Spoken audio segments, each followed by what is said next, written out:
Mom texted, "We're too tired from your sister's trip to attend your graduation." My response was, "Rest well." They had no clue I was Harvard's valedictorian. When my speech hit TV, the calls became nonstop. Okay, buckle up because I have a story for you. Just 2 weeks before my Harvard graduation, my own parents texted me, "Too tired to attend." Too tired, after decades of making me feel invisible. They chose my sister's European trip over my biggest day. But what they didn't know was that their absence would not only spark my valedictorian speech to go viral globally, but leave them panicking, scrambling to explain to reporters why their seats were the only ones empty. This isn't just about a graduation, it's about what happens when you finally stop begging to be seen, and the world decides to look anyway. When I think about my childhood, what floods back isn't laughter or chaos. It's the profound, chilling silence after every single celebration that wasn't mine. We grew up in a tiny Indiana town where everyone knew your last name, and your worth was often measured by how proudly your parents spoke of you at church. For our family, the Harts, all that pride had a name, Chloe. My little sister. The golden child. She was pure sunshine, drawing attention without even trying. Me? I was the older one, the afterthought, introduced with a line that became my entire existence. "This is Vanessa, Chloe's sister." I was a footnote, a label tacked onto someone else's story. I still remember my 10th birthday like it was yesterday, not because it was special, but because it was the day I truly understood how invisible I'd become. Our living room was covered in pink and gold balloons, but they weren't for me. My mom had ordered a cake that read, "Congratulations, Chloe," in thick white frosting. Chloe had won her first dance competition the week before. I stood there, smiling for pictures that were never really mine, holding a slice of cake with my name spelled wrong on the napkin. When I timidly asked if we could, maybe, light some candles for my birthday, Mom just said, "Oh honey, we have all this set up. Let's not make it complicated." So I clapped for Chloe just like everyone else. Later, after everyone left, I found my gift. An unused notebook from Dad's office, the kind he got for free at work conferences. On the cover, in small print, it screamed, "Midwest Accounting Expo 2006. That night, while Chloe slept surrounded by new pink trophies, I opened that notebook. I started writing, pouring out everything I couldn't say. It was my first act of rebellion. Chloe was 2 years younger, but in everyone's eyes she was always 2 steps ahead. Teachers adored her. When people realized we were sisters, they'd raise their brows and say, "Really? You two don't look alike." As if that explained everything. Chloe was just easy, graceful. She knew how to make people love her without trying. I was the girl who fixed the Wi-Fi, stayed after class to finish lab setups, or sat in the back reading manuals for fun. It didn't matter how high my grades were or how much I helped others. At family gatherings, conversations always circled back to her. Her recitals, her new hairstyle, her smile that lit up a room. My name rarely came up unless someone needed help connecting the DVD player or fixing the Christmas lights. One spring afternoon still sits like a stone in my gut. It was the annual middle school science fair. I'd spent 3 weeks building a model wind turbine from junk shop parts. I even painted it white and silver. When it spun under the fluorescent lights, it almost shimmered. They called my name for first place, and the applause felt like sunlight breaking through clouds. Instinctively, I scanned the audience for the faces that mattered most: Mom, Dad, maybe even Chloe. But their row, the seats where they should have been, was utterly empty.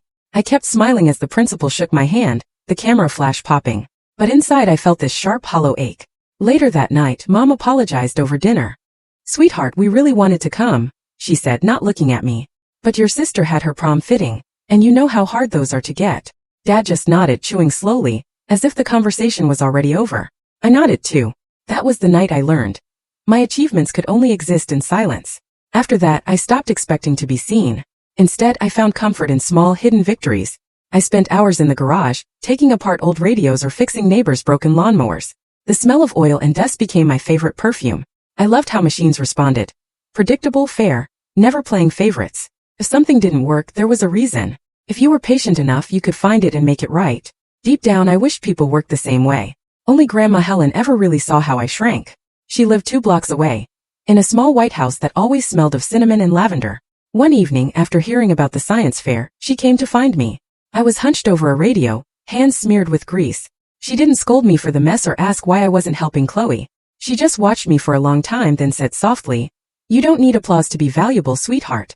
Some of the brightest stars burn quietly, where no one looks." I didn't answer, but her words stayed, echoing louder than any praise I'd ever received. Over the years, I learned to live in that shadow without letting it crush me. At family dinners, I'd smile when Chloe spoke, when Mom boasted about her dance scholarships, or Dad pulled out photos to show friends. I'd pass the dishes, nod, and quietly recede into the background. I became the calm one, the reliable one, the one who didn't need attention. But while they mistook my silence for weakness, I was collecting something powerful: patience, discipline, and the ability to stand on my own. Every time they forgot to show up, every time my name went unmentioned, I stored that feeling like energy in a battery. By 17, I was a master of quiet disappearing. I was the student who blended into the corners of classrooms, always prepared, never loud. On paper I was thriving, straight A's, debate club, volunteering. But at home none of it mattered. What mattered was still Chloe. By then, she was the talk of our small Indiana town. Posters from her dance academy lined grocery store windows. Every conversation with my parents seemed to orbit her next recital, her new costume, her bright future in performing arts. I used to stay up late in my room, surrounded by the hum of my old laptop, typing essays or tinkering with small datasets, just to watch patterns form. Words and numbers were the two languages that made sense to me. They never lied, never shifted affection, never forgot. I loved how logic could explain the world, and how words could give it meaning. It was in those hours, when the house was dark and Chloe's faint laughter floated from across the hall, that I felt something awaken in me. I didn't want to compete anymore. I wanted to understand people's systems, the quiet causes behind every human decision. One autumn morning during my senior year, my AP English teacher, Mr. Lee, announced the annual state essay competition. The topic: the price of silence in modern society. My pen hovered for only a moment before I began writing, almost feverishly. I didn't have to think. I simply described my world. The quiet dinner table, the unspoken favoritism, the ways people learn to live unseen. I disguised it as social commentary, citing psychology journals and public surveys. But the truth was, every sentence was carved from my own life. When I turned it in, I expected nothing. Weeks passed, and I nearly forgot about it until Mr. Lee stopped me in the hallway, grinning. "Vanessa," he said, holding up a letter embossed with the state seal, "you won first place." For a second, the words didn't even register. Then came a rush of adrenaline, that rare, sharp spark of validation I hadn't felt in years. The local paper even called the house that evening, asking for a quote. Mom answered, her voice initially bright, until she realized the story wasn't about Chloe. "Oh, that's nice," she said after hanging up, glancing at me briefly. "But we really can't do an interview this week. We're busy packing for Chloe's competition in Chicago." I nodded, saying nothing. "Good job, sweetheart," Dad added, without looking up from his tablet. Then, as if on cue, Mom asked him, "Did you finish booking the hotel for next weekend?" The conversation flowed smoothly back into Chloe's orbit. I sat there, invisible once again. Later that night, I folded the award letter and slipped it into my drawer. I told myself I didn't need their praise. But when I closed the drawer, my hands trembled, not from anger, but from the searing realization that no matter how hard I tried, home would never be a place that truly saw me. That same week, Mr. Lee called me into his classroom. "I've been watching you for 3 years now," he said, leaning back in his chair. "You think small because they make you feel small, but you don't belong in this town forever, Vanessa." He told me he wanted to recommend me for Ivy League schools, Harvard, Yale, Princeton, whatever I dared to reach for. The words felt foreign, almost impossible. Harvard was something that existed in news articles, not in the life of a girl who fixed the family Wi-Fi and ate dinner alone most nights. But he handed me a sealed envelope. "I've written you a letter of recommendation, a strong one," he said. "Don't let anyone talk you out of applying." That night, I opened my laptop and stared at the Harvard application portal. I filled in the fields slowly, each click feeling heavier than the last. For the essay, I wrote about building belonging in invisible spaces. It wasn't dramatic, it was honest. I described how silence could be both a wound and a source of strength, how those unseen often learn to listen deeper, to notice what others overlook. When I finished, I sent it off and shut my computer, my heart pounding like I just shouted for the first time in years. When Grandma heard about my essay, she came over the next afternoon, carrying something wrapped in an old silk scarf. She handed it to me carefully. Inside was a small leather-bound notebook, its cover worn and soft from age. "It was mine when I was your age," she said. "I used to write poems in it. When life made me feel small, I wrote until I remembered who I was. You should do the same. Write your voice before the world tries to rewrite it for you." I traced the edges of the notebook, the faint scent of cedar and ink rising from it. For the first time in a long while, I felt seen, not as Chloe's sister, but as someone with her own story to tell. Months later, in the middle of a snowstorm, the letter came. I found it in the mailbox, its crimson crest gleaming through the frost. My hand shook as I tore it open on the porch, snowflakes melting onto the paper. "Dear Vanessa Hart, it is my pleasure to inform you that you have been accepted to Harvard College." The words blurred as tears filled my eyes. I stood there, the wind cutting against my face, but inside I felt a warmth blooming, proof that every quiet hour, every ignored victory had led me here. When I walked inside, Mom was on the phone, laughing about Chloe's new recital costume. I waited for her to finish, then held out the letter, unable to hide my trembling. "I got in," I whispered. She blinked, paused, and smiled faintly. "Harvard? That's far, isn't it? Are you sure you want to go that far away?" Dad looked up from the couch and added, "You'd have more support if you stayed close to home." Chloe could use your help with applications next year. Their words felt like snow, soft, cold, and heavy. I nodded again, quietly folding the letter and pressing it to my chest. That night I wrote in Grandma's notebook. They don't see it yet, but someday they will. I didn't know then that Harvard would become more than a school. It would become the undeniable proof that I existed beyond their shadow. The beginning of my own story. Even though my family reacted like it was nothing, I could feel the wind changing direction. Somewhere between the silence and the snow, I had taken my first real step away. The first time I stepped through the gates of Harvard Yard, I felt like I'd crossed into another world. The air was different, crisp, charged with the quiet hum of ambition. Autumn leaves had just begun to turn, painting the cobblestone paths in shades of amber and rust. Students hurried between classes, their laughter echoing under the Gothic arches. I remember standing there, suitcase in hand, staring up at the bell tower of Memorial Church, whispering to myself, "You made it." But underneath the excitement was a sharp ache, a thought I couldn't shake. No one from home cared enough to see this. My dorm was in Mather House, a red brick building overlooking the Charles River. My roommate Maya Patel was everything I wasn't. Outspoken, confident, endlessly curious. She introduced herself before I even finished unpacking, asking about my major, my hometown, my favorite books. We talked until midnight that first night, and when I told her I came from a small town in Indiana, she just smiled.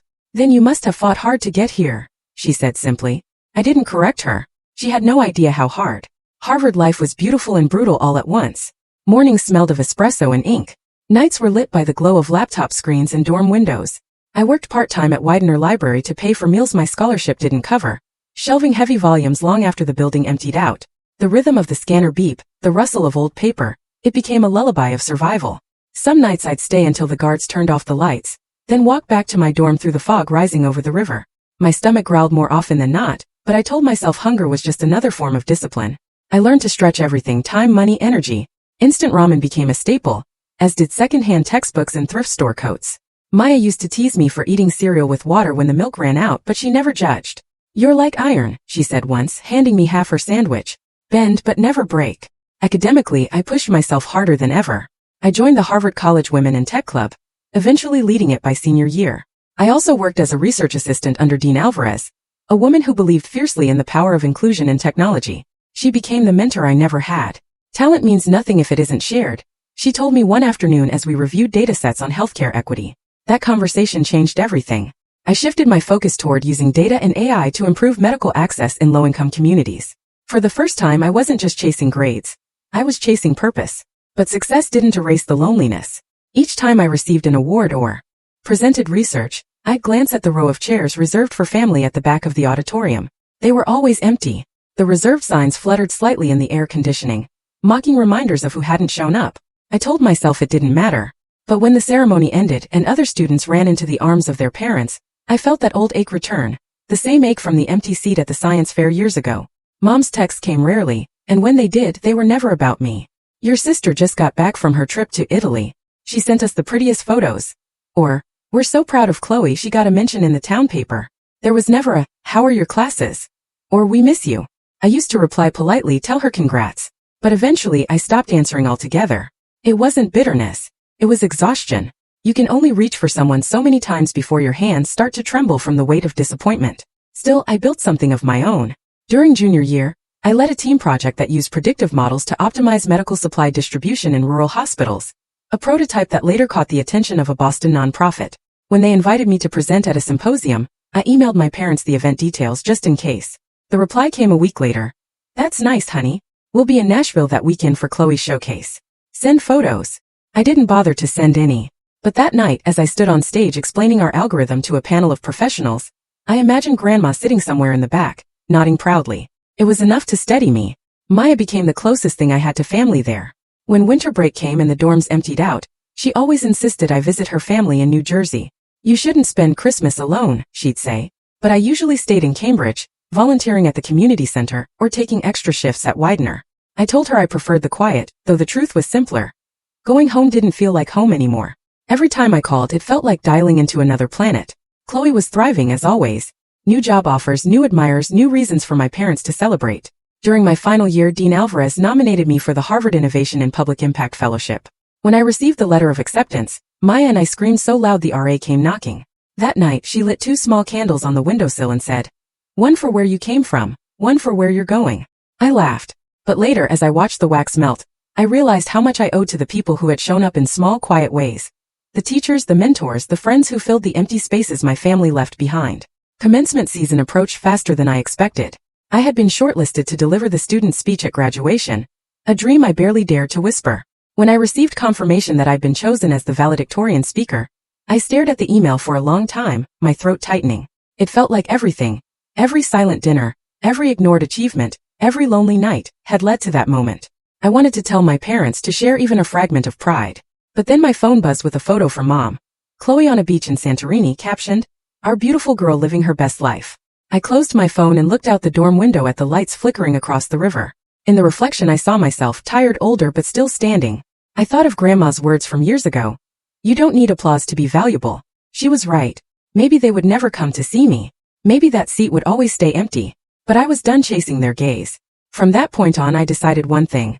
I would give my best speech not for those who never showed up but for those who did. Because if they wouldn't come to see me, the world would. The email arrived just after midnight. Campus silent except for the whisper of snow against the windows. I'd been revising a research proposal when my laptop pinged. A new notification from the Harvard Office of Student Affairs. I almost ignored it, thinking it was another graduation update, but the subject line made me freeze. "Congratulations, you have been selected as the 2024 student commencement speaker." For a few seconds I couldn't breathe. The cursor blinked on the screen like a heartbeat, steady and alive, as the words sank in. Out of more than 1,000 graduating seniors, they had chosen me.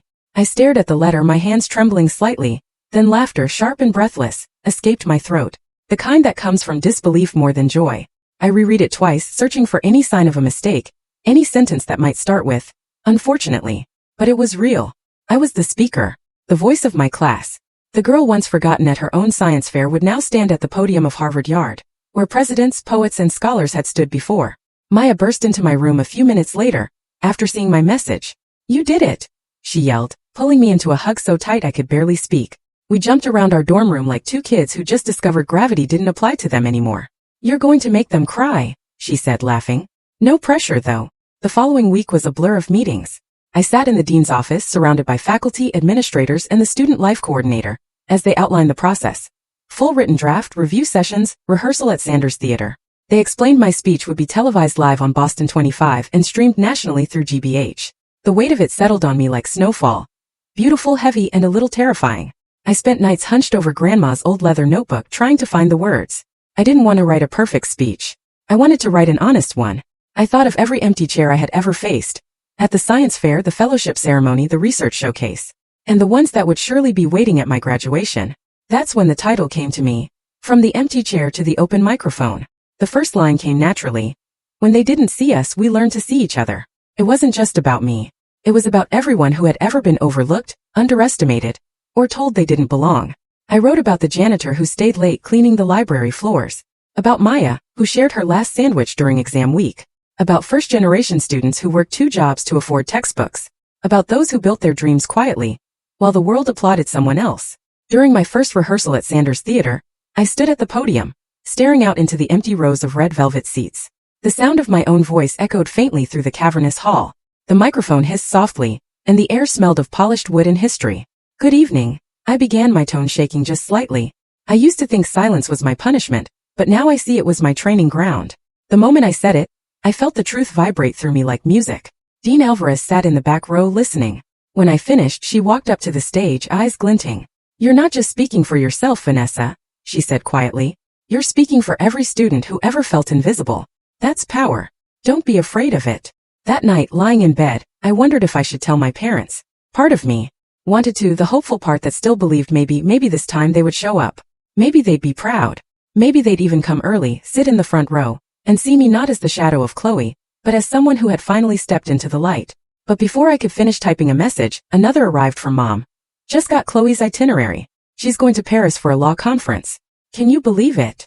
There was a photo attached. Chloe posing by an airport lounge with champagne in hand. My fingers froze. I deleted my draft. I knew deep down the truth I had always refused to say aloud. They wouldn't come, even if I asked. They would be too tired or too busy or too far. And I didn't want to give them another chance to choose someone else over me. This time, I wanted the truth to reveal itself without words. So I decided to say nothing. Let the world show them instead. The days leading up to commencement were exhausting but exhilarating. Between thesis presentations, media interviews, and rehearsals, I barely had time to sleep. Yet every time I crossed Harvard Yard, I felt that quiet joy bloom again, because the journey wasn't just mine. It belonged to every version of me that had once felt small. One afternoon, after a final run-through at Sanders Theater, I stayed behind as the staff packed up microphones. The hall was empty again, sunlight pouring through the stained glass windows, casting long gold streaks across the stage. I stood at the center staring at the microphone. It looked simple, almost fragile. And yet, that thin metal stem had outlasted centuries of voices, some powerful, some forgotten. I reached out, tracing my finger along its cool surface. From the empty chair to the open mic, I whispered again, just to feel how the words tasted in the air. When I walked out into the yard, the campus was buzzing with pre-graduation energy. Families toured the grounds, snapping photos under the John Harvard statue. Students carried boxes, hugging each other with tears in their eyes. I passed a bulletin board where a flyer fluttered gently in the wind. The bold letters read, Harvard Commencement 2024. Student speaker, Vanessa Hart. Beneath it, small print added, live on GBH in Boston 25. I stood there for a moment, staring at my own name, printed in black against the crimson background.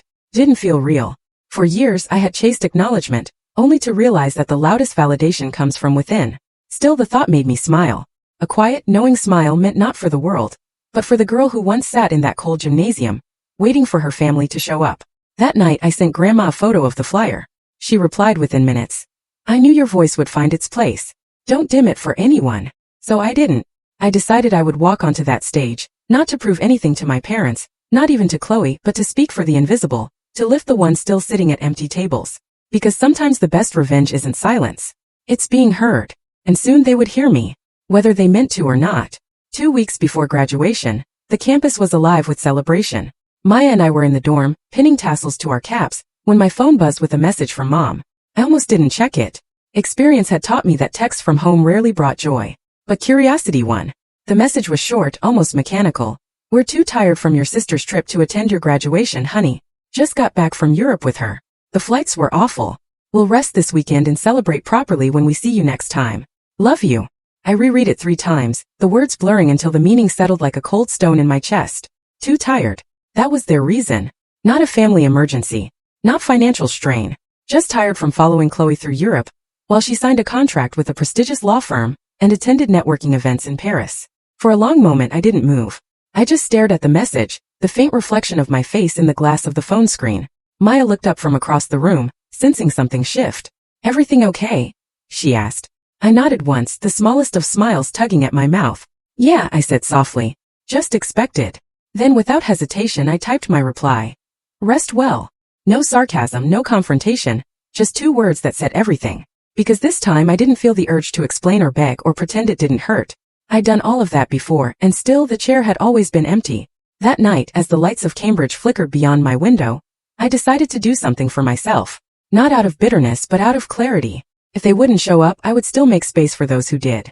The next morning, I went to the commencement office and quietly requested 3 family seats. When the coordinator asked if I wanted to use all 3, I smiled faintly. Yes, I said. 1 for my grandmother, 1 for my best friend, and 1 just to stay empty. The woman gave me a puzzled look but nodded, writing down the names I provided. Helen Moore, family guest. Maya Patel, friend. For the 3rd seat she left a blank line. I picked up the pen and wrote in neat handwriting. Reserved for who shows up. The next few days passed in a blur of last-minute preparations, speech reviews, robe fittings, class photos. Yet beneath the noise there was a stillness inside me. Every time I imagined my parents sitting in the crowd, I didn't feel anger anymore. I felt distance, like remembering someone else's dream. Maya, ever perceptive, brought it up one night over tea in the dorm lounge. You sure you're okay with them not coming? She asked, tucking her legs beneath her. You don't even sound upset. Oh Maya, I'm not, I said truthfully. I think I stopped hoping a long time ago. And maybe that's a good thing. Sometimes peace comes when you stop asking people to be who they've shown you they're not. She nodded, her eyes soft. Then let's fill the empty seat with something better. Like what? Flowers, she said. Something beautiful. So we did. The day before graduation, we went to a small florist shop off Massachusetts Avenue. The air was thick with the scent of lilac and peonies. I chose white tulips, Grandma's favorite, and a single crimson rose in the middle, the color of Harvard's crest. It wasn't about mourning their absence. It was about honoring presence, the kind that required no applause, no explanation, no perfection. Back at the dorm, I arranged the flowers myself. The next morning, I placed them on that 3rd seat, a quiet offering, a reminder that even absence can be acknowledged with grace. Graduation morning dawned with golden light spilling across the cobblestones. The air was sharp and bright, the kind of day that felt too big for disappointment. I slipped into my gown and cap, pinning a small silver brooch shaped like a book, the one Grandma had given me when I got my acceptance letter. Maya fussed over her camera, promising she'd record every second for Grandma and for the archives of poetic justice. When we reached her centenary theater, the place was already alive with color and sound. Hundreds of students in crimson robes, families waving from the audience, the hum of chatter mingling with the solemn notes of the orchestra tuning up. I handed the usher my seating card, and he guided me to the family section reserved under my name. 3 seats side by side wrapped in morning light. Grandma arrived just as the bells began to ring, her steps slow but steady. She wore a pale blue coat and carried her cane like it was part of her strength, not her weakness. When she saw the seats, she smiled knowingly. "You left one open," she said. I nodded. "Always." She touched the bouquet gently, fingers tracing the petals. "It's perfect," she whispered. "A place for whoever's heart remembers to show up next time." When Maya joined us, camera slung over her shoulder, she tucked one of the tulips behind Grandma's lapel and winked at me. "Ready to make history?" I laughed softly, ready to breathe. As I turned to walk toward the stage with the other speakers, I looked back once. Grandma's face glowed in the morning sun, Maya adjusting her lens beside her. And the third seat, empty but not lonely, gleamed with the white of tulips and the deep red of that single rose. For the first time, the sight of that chair didn't hurt. It felt symbolic. No longer a reminder of what I lacked, but proof of what I had built. Love that showed up, even if it came from unexpected places. I took a deep breath and stepped onto the stage. The crimson sea of graduates before me, the orchestra swelling behind. Somewhere among the rows, my parents' absence had already become irrelevant, because I knew who was there. And more importantly, I knew who I had become in the spaces they left behind. The morning of commencement felt like a dream stitched together by sunlight and wind. Bells from Memorial Church rang across Harvard Yard, their deep bronze echoes weaving through the sea of crimson robes. The air smelled faintly of lilac and polished wood. Flags rippled against the blue sky, crimson and white folding into each other like pages of a story that had finally reached its turning point. I stood at the edge of Tercentenary Theater, where thousands of chairs stretched in careful rows across the lawn. Students adjusted caps, professors in velvet hoods murmured to one another. Photographers darted through the aisles. For a moment I just stood there and breathed, because this was the sound of endings and beginnings all at once. The orchestra began tuning, soft strings swelling into the familiar notes of pomp and circumstance. Around me my classmates laughed, whispering goodbyes that felt like promises. Maya, 2 rows behind, gave me a small thumbs up. The tassel brushed my cheek as I adjusted my cap and glanced toward the family section. Rows of white folding chairs divided neatly by golden ropes. The sunlight glinted off name tags. One read, "Helen Moore, family guest." Another read, "Maya Patel, friend." And beside them, the third seat, the one marked reserved for who shows up, stood quiet, crowned with the bouquet of white tulips and a single crimson rose. The seats that should have held my parents were empty. For a moment, the sight hit me harder than I expected. Even knowing, even preparing, it still felt like a tiny fracture under the skin. An old bruise I thought had faded. I could see families hugging, mothers waving flags, fathers snapping photos with trembling hands. All that sound, joyful, proud, messy, rose like a wave around me. Yet in the center of it all, those empty chairs stayed still, untouched by the wind. Then, as if to balance the silence, I caught sight of movement. Grandma. Slowly, carefully, she made her way down the aisle, cane in hand, guided by one of the ushers. Her pale blue coat shimmered faintly in the morning light. Every few steps, she paused to steady herself, her free hand brushing the arm of each chair she passed, as though blessing them. When she reached me, I felt something inside me unclench. She smiled, eyes bright beneath her wide-brimmed hat. "Today," she said, placing her hand gently over mine. "You are seen." I swallowed hard, afraid to blink because the tears sat too close. "Thank you for coming," I managed to say, my voice barely a breath. Her hand lingered on mine for a moment longer. "Of course I came," she said softly. "I wouldn't miss watching the girl they overlooked become the woman they'll never forget." Then she squeezed my fingers, turned, and took her seat beside the flowers. The crowd began to settle. The air filled with the rustle of program papers, the murmur of names being read, the shuffling of robes. Above us, the banners of each house waved proudly. Adams, Lowell, Mather, symbols of belonging. I lifted my eyes to the trees surrounding the yard. The sunlight filtered through the branches, painting moving patterns on the rows of students, glinting off the tassels like 100 small stars. For the first time in my life, I felt entirely present, rooted and free in the same breath. When the procession began, the faculty leading us in, their black robes sweeping the grass, the air carried the sweet tension of history. Harvard had seen centuries of commencements, but for each of us, this one felt singular. As we moved toward our seats, a choir from Memorial Church began to sing, "Fair Harvard, we join in thy jubilee throng." The melody floated upward, soft and grand, threading through the trees and catching on the edges of my gown. I sat, heart pounding, while the university president delivered her address about resilience, unity, and courage in uncertain times. I tried to listen, but the sound of my heartbeat drowned everything else. Every breath I took felt like it carried years. Every sleepless night, every empty dinner, every ignored success. All of it had led here to this single moment, where I was no longer defined by who hadn't shown up. When my name was announced as student commencement speaker, the world blurred for a second. I stood, feeling the collective gaze of thousands turn toward me. The sound of applause rolled through the yard like a wave, rising and falling, before settling into silence. I walked slowly toward the podium, the red carpet soft under my shoes, the air vibrating with expectation. From the stage, the view was breathtaking. Beyond the rows of crimson gowns, the family section shimmered with color. Flowers, hats, banners. And in the middle of it, that one empty chair gleamed like a quiet declaration. The tulips swayed in the breeze. Grandma lifted her head slightly, eyes on me, and even from that distance, I could see her mouthing something I didn't need to hear aloud. I see you. A hush fell over the crowd. The microphone buzzed faintly. I adjusted it, my hands surprisingly steady, and looked out at the sea of faces. Good morning, I began, my voice carrying farther than I thought it could. When they didn't see us, we learned to see each other. A ripple moved through the audience, soft, attentive. I spoke about the unseen students, the quiet ones who worked behind the spotlight, who built foundations others stood on. I spoke of how belonging wasn't given. It was built chair by chair, hand by hand. I spoke of how silence had once felt like punishment, but became my strength. How absence taught me to create presence for others. As I spoke, the sun broke through the clouds. The light poured over the stage, warming my face, blinding for a moment. It felt like the world was listening. Not just Harvard, but everyone who had ever been made small. When I reached the end, I said simply, may we remember to leave no chair empty for those who come after us. Because when the world forgets to see them, we must. The applause began slowly, then grew until it filled the yard. Students rose, clapping, cheering, some wiping their eyes. I looked down one last time toward the family seats. Grandma was standing now, hands clasped at her chest, tears glistening on her cheeks. Maya stood beside her, filming through blurred vision, laughing and crying at once. The empty seat remained, flowers trembling in the breeze. I didn't feel lost anymore. I felt peace. That chair wasn't a symbol of rejection. It was a promise that I'd never forget where I came from, or what it took to get here. As the music swelled again, caps flew into the sky, arcs of crimson spinning against the blue. For the first time I joined in, throwing mine high and watching it disappear into the sky. The sound of bells from Memorial Church rang again, loud and full, echoing through the yard. When I stepped down from the stage, the world felt lighter. Grandma met me halfway, steady despite her cane, and pressed her hand against my heart. You did it, she whispered. They may have been tired, but the world is wide awake now. I smiled through tears, the paper program still warm in my hand, its edges fluttering like wings in the wind. In that moment I knew the truth she meant. I didn't need their presence to be seen. I was already shining in the only way that mattered. Completely and finally on my own.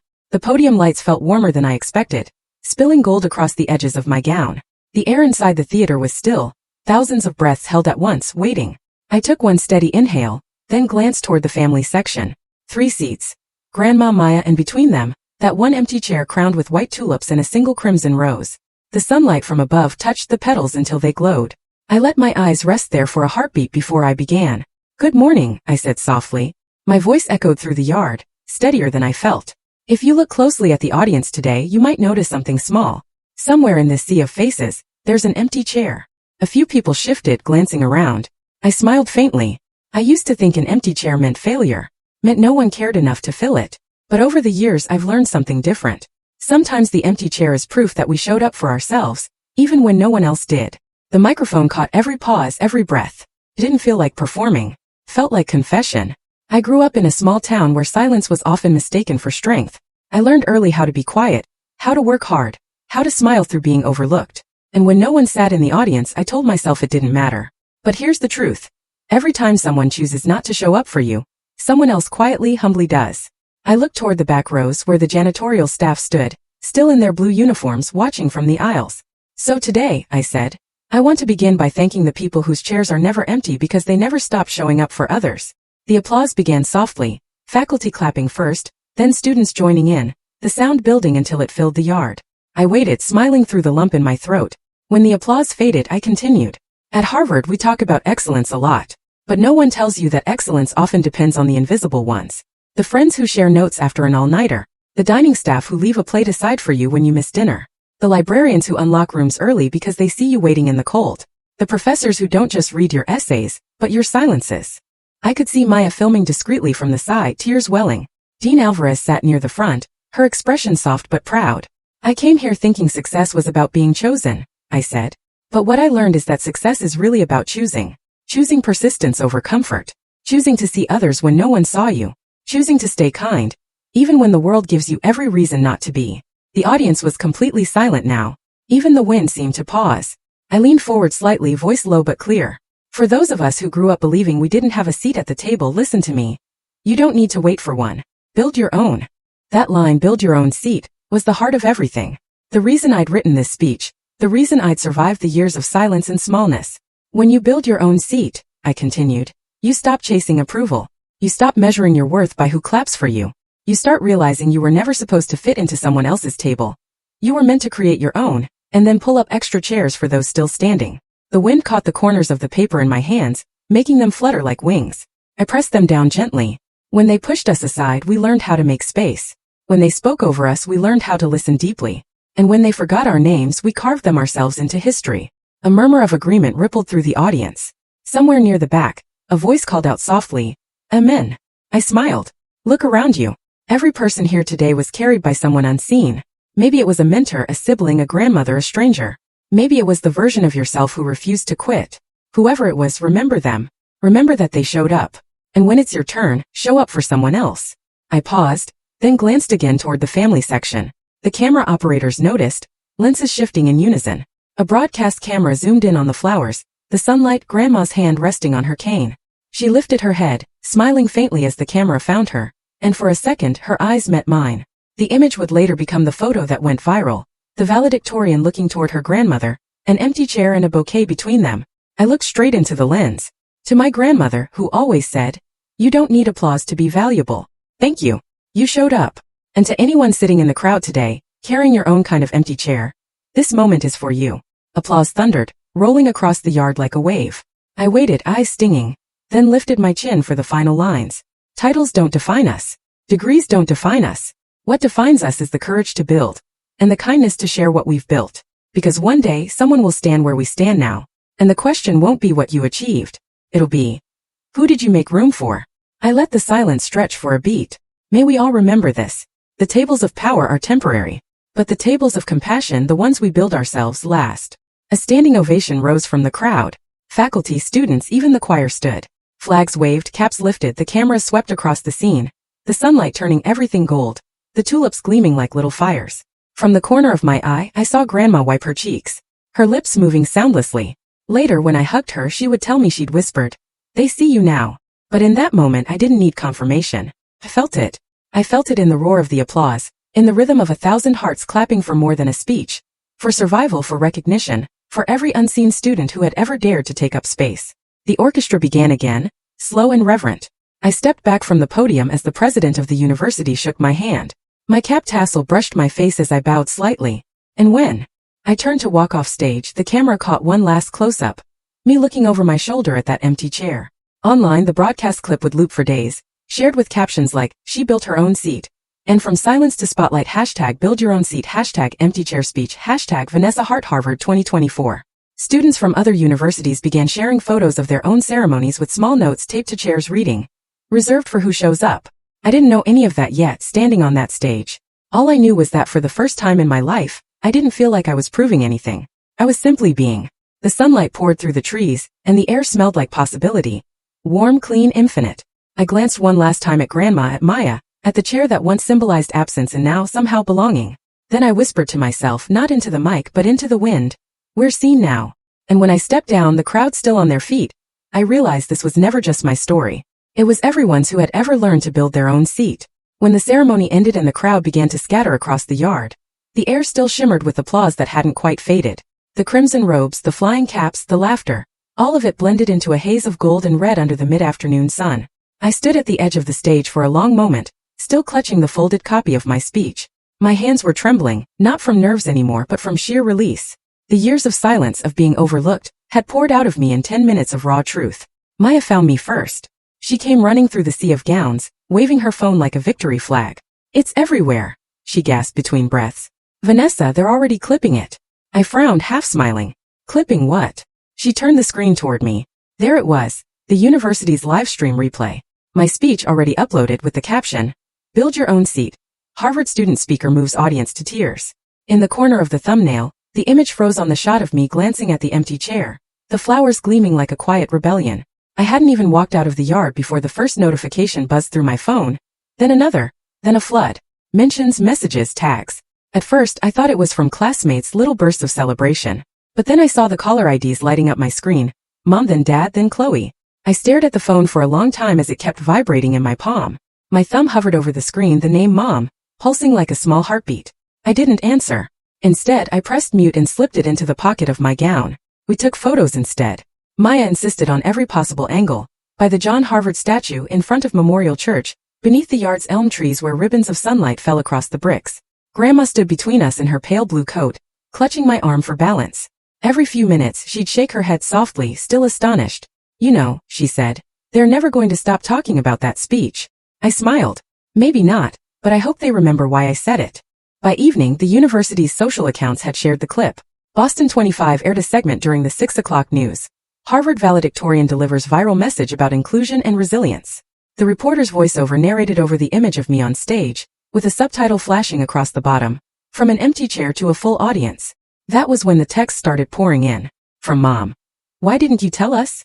Everyone's asking why we weren't there. You made it sound like we don't care about you." From Dad. "We look awful, Vanessa. Couldn't you have warned us?" From Chloe. "Wow. Guess we're the villains now, huh? Next time, maybe loop us in before you go public." I read each message slowly, then placed the phone face down on the table beside my untouched coffee. There was a time when those words would have sent me spiraling, rewriting replies in my head, trying to explain myself into being understood. But not today. Today, I didn't owe anyone an explanation. Maya, sitting across from me in a cafe near the Charles River, watched me quietly. "You're not going to respond?" she asked. I shook my head. "Not now. Today isn't about explaining. It's about graduating." She smiled, the kind that said she understood completely. "Good," she said, "because the rest of the world is about to start calling too." She wasn't exaggerating. Within an hour, my inbox was overflowing.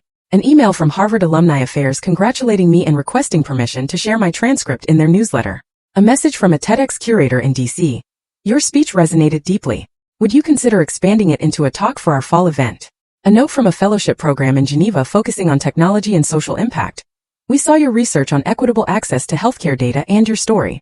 Let's discuss opportunities." Each message arrived like a ripple, spreading wider and wider. Professors forwarding it, alumni commenting, classmates tagging me on posts with captions like, "Proud doesn't even begin to cover it." Someone on social media had clipped the line, "When they didn't see us, we learned to see each other," and turned it into a trending hashtag. Hashtag Build Your Own Seat climbed onto Twitter's education trending list within hours. Through it all, my phone kept vibrating on the table. Mom calling, then Dad, then Chloe. Again. I could almost imagine their voices, the edge of panic under the surface, the sudden realization that the daughter they dismissed had become a headline they couldn't control. That night, as the campus grew quiet, and the sun sank behind the spires of Memorial Hall, I finally allowed myself to breathe. The adrenaline had worn off, replaced by a calm so deep it felt unfamiliar. I walked alone through Harvard Yard, the same paths I used to take when I felt invisible. The grass was soft beneath my shoes. The windows of the dorms glowed amber with students packing up for summer. Somewhere, faint music drifted from a celebration, the muffled joy of people who knew they were finally done. I found an empty bench under one of the old elm trees and sat down. Across the way, I could still see the outline of the stage, the faint glimmer of the chairs where everything had unfolded just hours earlier. I pictured that empty seat again, not as loss but as freedom. When I finally pulled out my phone, there were over 100 unread messages. Mom had written again. "We saw it on TV. People keep asking if we're proud. Of course we are. We just wish you told us first." For a moment I let the words sit there. Then I typed, "I'm glad you saw it. Today was important to me." And I stopped there. No explanations, no accusations, just a full stop. Because I realized something simple. Peace doesn't always come with closure. Sometimes it comes from refusing to reopen the wound. Before heading back to the dorm, I called Grandma. She picked up after one ring, her voice warm and steady. "I saw the segment again," she said. "They played it twice. Your words, they're echoing everywhere." "I didn't mean for it to go that far," I admitted. "I know," she said. "That's why it did." I smiled into the dark. "They've been calling nonstop," I said quietly. "Mom, Dad, Chloe." "I imagine so." She chuckled softly. "Let them call. Let them sit with what they missed. There was a pause, the kind only she knew how to hold. Then she added, "You didn't embarrass them, Vanessa. You revealed them. And sometimes truth is the only mirror that can make people finally see." I didn't reply. I just sat there, listening to the rustle of leaves, the echo of laughter somewhere in the distance, and the quiet rhythm of my own breath. The world outside was spinning fast, viral posts, interview requests, congratulations. But inside, everything had slowed to a still point. For the first time, I wasn't chasing recognition. I wasn't even chasing understanding. I was simply standing in my own light. The one I built, the one no one could take away. When I hung up, I looked toward the faint lights across the river, where the reflections trembled on the water like stars. My phone buzzed again. Another call from Chloe. I let it ring, then fade into silence. Somewhere beyond that silence, a new sound began. The bell from Memorial Church, slow and deliberate, marking the hour. Each toll echoed across the yard, through the branches, over the rooftops. A quiet reminder that the day was ending, but the story wasn't. I stood up, tucking the folded speech into my coat pocket. My phone was still vibrating faintly, the screen lighting my hand. I didn't answer. I didn't need to. I turned toward the gates, and as I walked into the cool Cambridge night, I whispered to myself the line that had started it all. When they didn't see us, we learned to see each other. This time I said it not to the crowd, not to the camera, but to the girl I used to be. The one who'd once sat alone at a forgotten table, dreaming of a seat of her own. The next morning, sunlight streamed through the tall dorm window, painting thin gold lines across the hardwood floor. I'd barely slept. My phone had buzzed until nearly dawn, missed calls, unread texts, emails stacked like a rising tide. When I finally opened my eyes, the first message waiting on the lock screen wasn't from a journalist or a university official. It was from Mom. "We need to talk. This has gone too far." I stared at it for a long moment before unlocking the phone. 5 missed calls from Dad. 2 from Chloe. Each with the same tone. Frantic, defensive, performative. I could almost hear it, that brittle blend of guilt and pride. Grandma was already awake, sitting at the small table by the window in her hotel robe, reading the newspaper. She had circled my photo on the front page with her pen. Harvard graduate speech on inclusion goes viral. She looked up when she heard the notification buzz. "They're still calling?" she asked quietly. I nodded, sliding the phone onto the table between us. "They said I embarrassed them." Grandma folded her paper, adjusting her glasses. "Then maybe embarrassment is the only thing that'll make them finally look in the mirror." Her calm gave me courage. I exhaled, picked up the phone, and pressed the call button. Mom's voice burst through, tight and sharp. "Vanessa, what on earth were you thinking?" she said immediately. "Do you know how humiliating this is for us? The neighbors called. The church called. Everyone's asking why we weren't there. You made it sound like we abandoned you." I kept my tone even. "You weren't there, Mom." She hesitated, taken aback. "That's not fair. We were just tired." I finished for her. "From Chloe's trip." "I know." Dad's voice cut in from the background, low and tense. "You could have told us you were valedictorian, Vanessa. We would have come if we'd known it was that important." I closed my eyes. "You mean if it was something you could brag about?" Silence. The kind that hums with old truths no one wants to touch. Grandma leaned forward, resting her elbows on the table. "Robert," she said, her tone firm but calm. "You've missed more important things than a title. You missed her growing up, building herself from scratch. And now that the world finally saw her, you act as if she's the one who's done wrong." Dad's breath crackled through the speaker. "Mother, you don't understand. We supported both our girls equally. It's just Chloe always needed more attention. She had events, competitions, and Vanessa had none." "Because you never showed up to the one she did," Grandma interrupted, her voice cutting clean through the line. "I remember the night she won the state essay award. Do you remember that, Judy? You were busy helping Chloe choose her prom dress." Mom's voice wavered. "That was years ago." "And yet," Grandma said softly, "she remembered it enough to write her own ending." The line went quiet. I could almost hear my parents breathing on the other end, the sound of 2 people cornered, not by accusation but by fact. Dad tried again. "We didn't mean to hurt her. We just thought, well, Chloe needed us more. She's always been fragile. You know how she gets." I looked at Grandma, who raised her eyebrows, the faintest smirk touching her lips. She didn't even need to say it. Fragile or favored. Grandma finally spoke aloud what both of us were thinking. "Tired, busy, worried about Chloe. Those are the words you've used for 20 years to excuse the same absence. But love doesn't wait for perfect timing, Robert. Love doesn't choose the convenient child." The silence that followed was heavy, broken only by the faint hum of traffic outside the window. Mom's voice returned, smaller now. "You don't understand, Mother. Vanessa was always so independent. We thought she didn't need us." I inhaled sharply, the ache in my throat returning. "I didn't need things, Mom. I needed you to show up. That's all." Her breath caught on the line. For a long time no one spoke. Then Grandma leaned closer to the phone. "Judy, you once told me you raised strong girls. But strength without tenderness isn't pride. It's loneliness.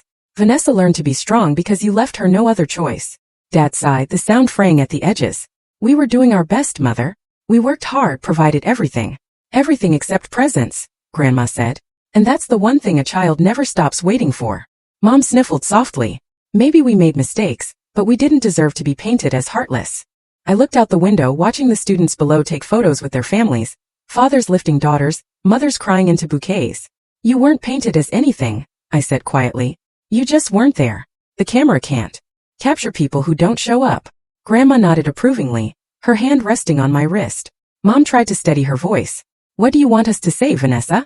We're proud of you. All right. You've accomplished so much, but this public spectacle could have waited until we were ready. That last word, ready, echoed in the room. Grandma's eyes hardened. Judy, I've lived long enough to tell you this.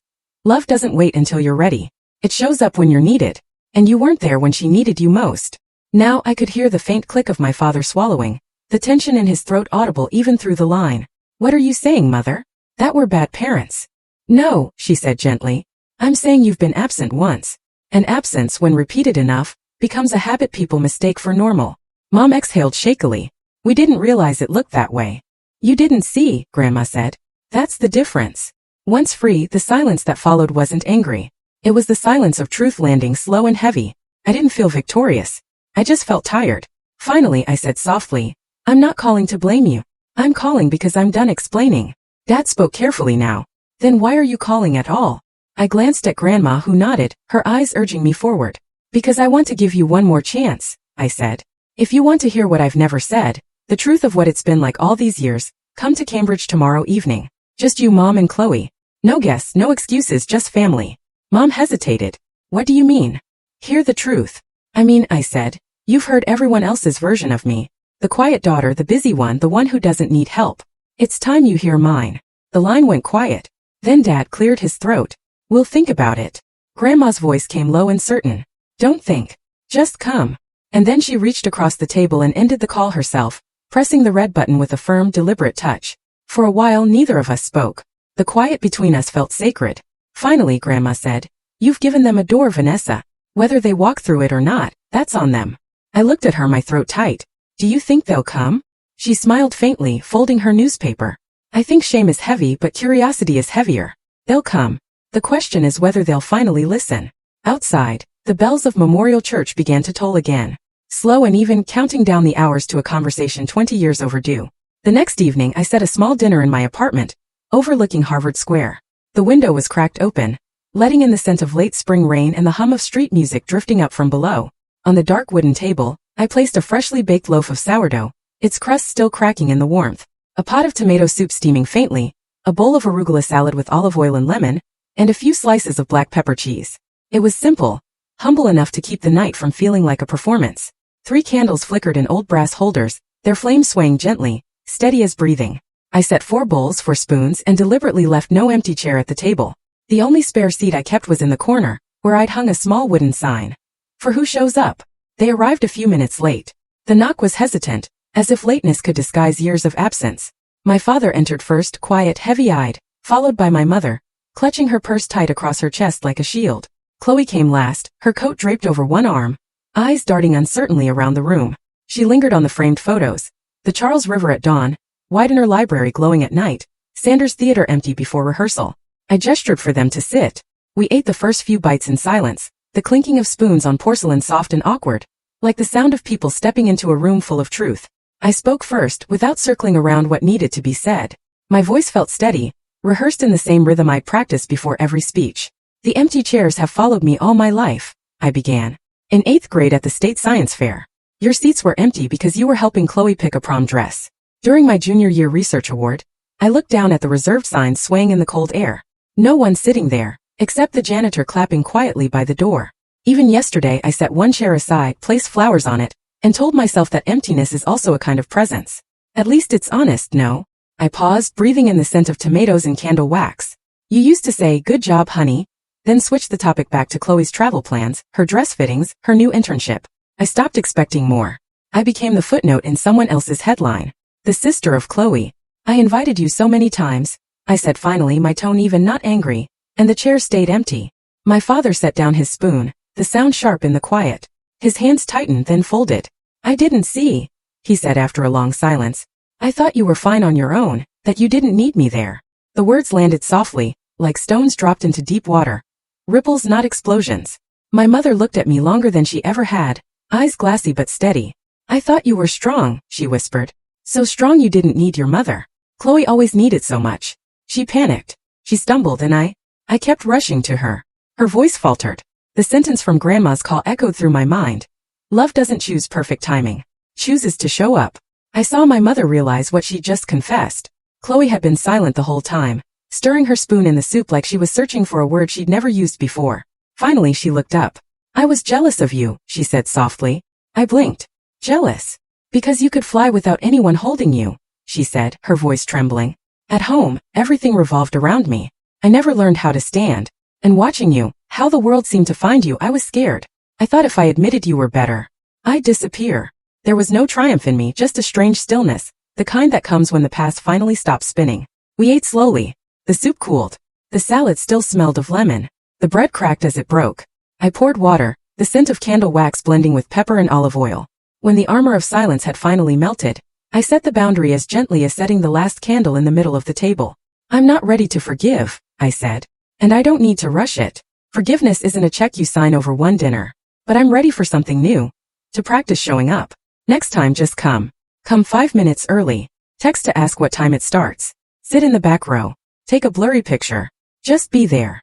My father nodded, not bowed, but lifted his chin to meet my eyes. I'll relearn that, he said quietly. My mother exhaled, a long breath that sounded like something old finally leaving her body. I won't promise with words anymore, she said. I'll promise with when I arrive. Chloe smiled faintly. Send me the dates that matter, she said. I'll be there. Even late, I'll still come. After dinner, they wandered around the apartment. On the wall hung my graduation tassel and a printed copy of my speech. Beneath it, typed in small letters on handmade paper. From the empty chair to the open mic. In the corner rested the wooden chair I'd moved there, its oak smooth under the light, the small sign hanging from its back reading, "For who shows up?" My mother touched the edge of the chair as if it were a monument. My father stared at the reflection of himself in the glass of the frame, blurred by time. Chloe took a photo. She didn't post it, just saved it to an album called Things to Remember. When they left, the hallway smelled faintly of hotel soap and rain. I handed my mother her coat. My father reminded Chloe to wear her scarf. No one said, "It's all fixed now," because we knew better. I only said, "Next week, I'm giving a small talk at the Cambridge Community Center. Not TEDx, just something for first years. 7 p.m. My mother hesitated, then asked, "Should we come early to get seats?" It was the first right question she'd ever asked me. "Early is good," I smiled. "Bring a warm coat." When the door closed, the apartment felt empty but not hollow. I washed the dishes slowly, the water tapping like a quiet metronome for a new rhythm of family, slower, truer, present. Before turning off the lights, I straightened the frame, brushed a finger over the tassel, and rested my hand on the wooden chair. It was still empty but no longer lonely. It was an invitation.